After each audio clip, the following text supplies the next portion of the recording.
আমার স্বামীকে যারা মারছে তাদেরও আমরা চাই যে শাস্তি হোক, সারা জীবন যাতে শাস্তি হোক। আমরা বেরিয়ে এসে আমরা আবার 4-5টা মার্ডার করব। আমরা তো ওদের শাস্তির জন্যই আসছি এখানে। এতদিন থেকে ওদেরকে বেশি করা হচ্ছিল, পাওয়া যাচ্ছিল না। এভাবে একটা লোককে খুন করা তো উচিত না, না? আর কত ছোট ছোট ভাই বোন আছে। আমরা আসছি যে ওদের কঠোরতম ভাবে শাস্তি হোক। কোনো কিছুতেই বলে কি মাইরে দিব, দেখে নিব। পুলিশ প্রশাসন থাকতো, তদন্ত ঠিক মতন করতে পারে নাই। পুলিশ প্রশাসনের চোখে ফাঁকি দিয়া জলপাইগুড়ির কোর্টে হয়ে গেল সিলিন্ডার। তাহলে এতদিন পুলিশ প্রশাসন কি করলো? তাহলে তাকে হেল্প করছে। ঘটনা কেন ওনাকে এরকম করে মারবো? এর আগে 3-4জনকে ধরে মারছে, বাঁচার কোনো কথা ছিল না। আমরা চাইছি ওকে ফাঁসি দৌড়া দেন। যদি ফাঁসি না দেয় তাহলে আমাদের হাতে তুলে দেখ, তাদের ব্যবস্থা আমরা করব। তাহলে এদের কি শাস্তি হবে না? এদের কি ফাঁসি হবে না?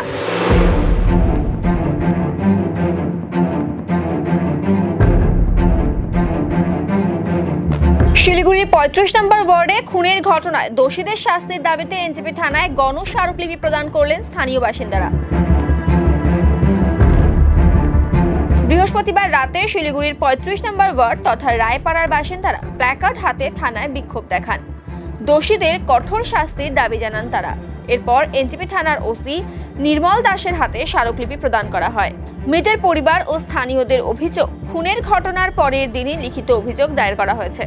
পুলিশের নজর এড়িয়ে কিভাবে দোষীরা জলপাইগুড়ি আদালতে আত্মসমর্পণ করে, পুলিশের মদতেই এই ঘটনা ঘটেছে তা নিয়ে এই প্রশ্ন তোলেন তারা। দোষীদের বিরুদ্ধে একাধিক অভিযোগ রয়েছে।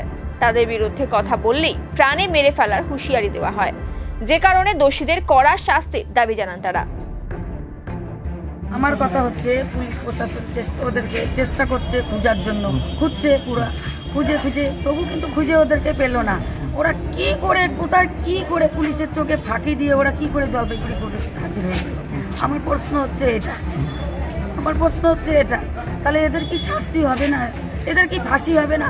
আজকে যে আমার ভাই যে চলে গেল, ভাইটাকে যে এইভাবে যে খুন এইভাবে যে করলো, ওরে নিজেই জিজ্ঞাসা করছে, নিজেই বলছে যে আমরা খুন করলাম। আবার নিজেই আবার গিয়ে দেখো কিভাবে গিয়ে থানাতে চলে গেল, কোর্টে চলে গিয়ে কি বলবো? তাহলে কি করে গেল? এত পুলিশ প্রশাসন যখন খুঁজছে, এত খুঁজাখুঁজি করছে, ওরা দায়িত্ব বলছে আমরা দায়িত্ব নিয়ে খুঁজছি, কিন্তু ওরা যেহেতু এত খুঁজছে, কিন্তু ওরা কি করে চলে গেল কোর্টে? ওরা বলছে যে টুকাই আনন্দ উৎসব বলতেছে যে আমরা বেরিয়ে এসে আমরা আবার 4-5টা মার্ডার করবো। আমরা 4-5 জন কাছে আমরা থাকবো না, কেউ কিচ্ছু করতে পারবে না। পুলিশ প্রশাসন আমাদের একটা লোম উঠাতে পারবে না, আমাদের লোম উঠাতে পারবে না। এরকম করে ওরা বলেই যাচ্ছে। বললো যে আজকে এরকমই বললো যে এটা ভাবে ওরা চেষ্টা করতেছে, ওদের ফাঁসির ব্যবস্থা করবে, কি জেলের ব্যবস্থা করবে, যাবজ্জীবন জেলের ব্যবস্থা করবে, এটাই বললো। আশা তো পুলিশের উপরে আমরা করতেছি, যে আমাদের আশা আমরা করে আসি, সবাই মিলে আশা করে আসি যে আমাদের এই শাস্তিটা আমাদের দেবে, আমরা এটাই আশা করে আসি। আমার নাম শম্পা রায়। বললো যে এখন আমরা তো আছি, দেখতেছি, এটাই বললো। পুলিশ এসেও করলো, সহযোগিতা করলো। পুলিশ বললো আমরা তো আছি পাশে, বললো আমাদেরকে করলো। আমরা বললাম যে আমার স্বামীকে শাস্তি চাই, ওরা যাতে আমার স্বামীকে যারা মারছে তাদেরও আমরা চাই যে শাস্তি হোক, সারা জীবন যাতে শাস্তি হোক। তার মাও আছে সাথে, তারও যাতে শাস্তি হোক। তাকে তো এখনো খুঁজে পাওয়া যায়নি, তার মাকে।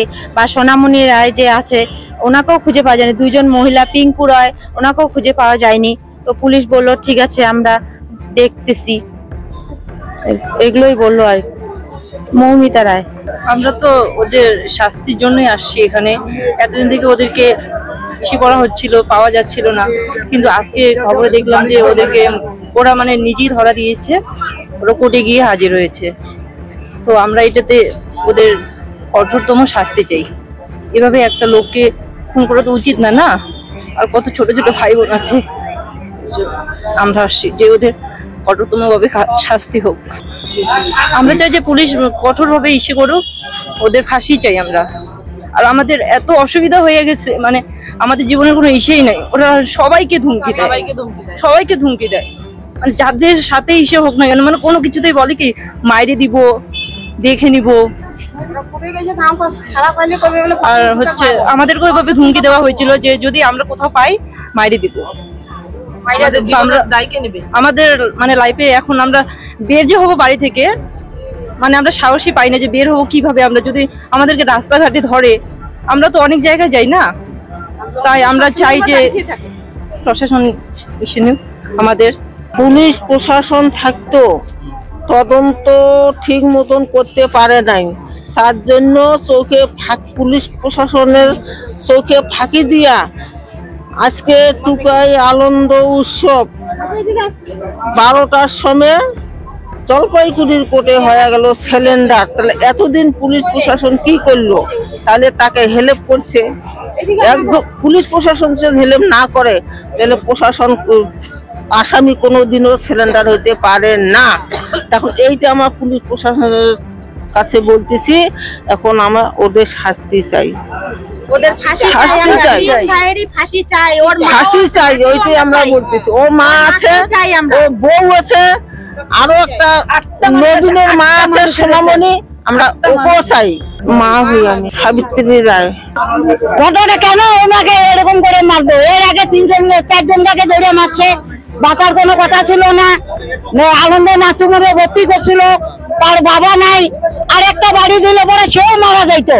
অনেক কষ্ট করে ছেলেটাকে আমরা বাঁচালাম, আবার এর মধ্যে ওর কাকাকে মারি ফেললো। তার পরিণামে কি হবে? হ্যাঁ, ছোট বাচ্চা, একটা 3 বছরের বাচ্চা, ছেলে বাচ্চা, আজ বাবা করে ডাকতে পারবে না, তার ঘরে 2টা মেয়ে, সেগুলোর ব্যবস্থা কি করবেন? আমরা চাইছি ওকে ফাঁসি দৌড়ায় দেন, ফাঁসি দৌড়ায় দেন। তার যখন মার বুক খালি করছে, ও মার বুক খালি হোক, ও মার বুক খালি হোক। যদি ফাঁসি না দেয় তাহলে আমাদের হাতে তুলে দেখ, তাদের ব্যবস্থা আমরা করব। কেননা আমাদের ঘরে স্বামী আছে, বাচ্চা কাচ্চা আছে, কেননা ওখানেই সবাই কর্ম করে খাচ্ছে।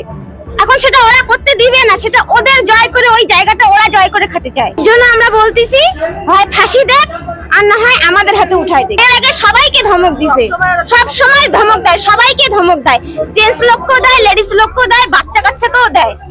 ওদের জন্য আমরা ভয়ে বেরোতে পারছি না। আমরা চাইছি হয় পুলিশ ওদের ফাঁসি দেখ আর না হয় আমাদের হাতে তুলে দেখ, তার ব্যবস্থা আমরা করব। আমার নাম কাকুলি দাস।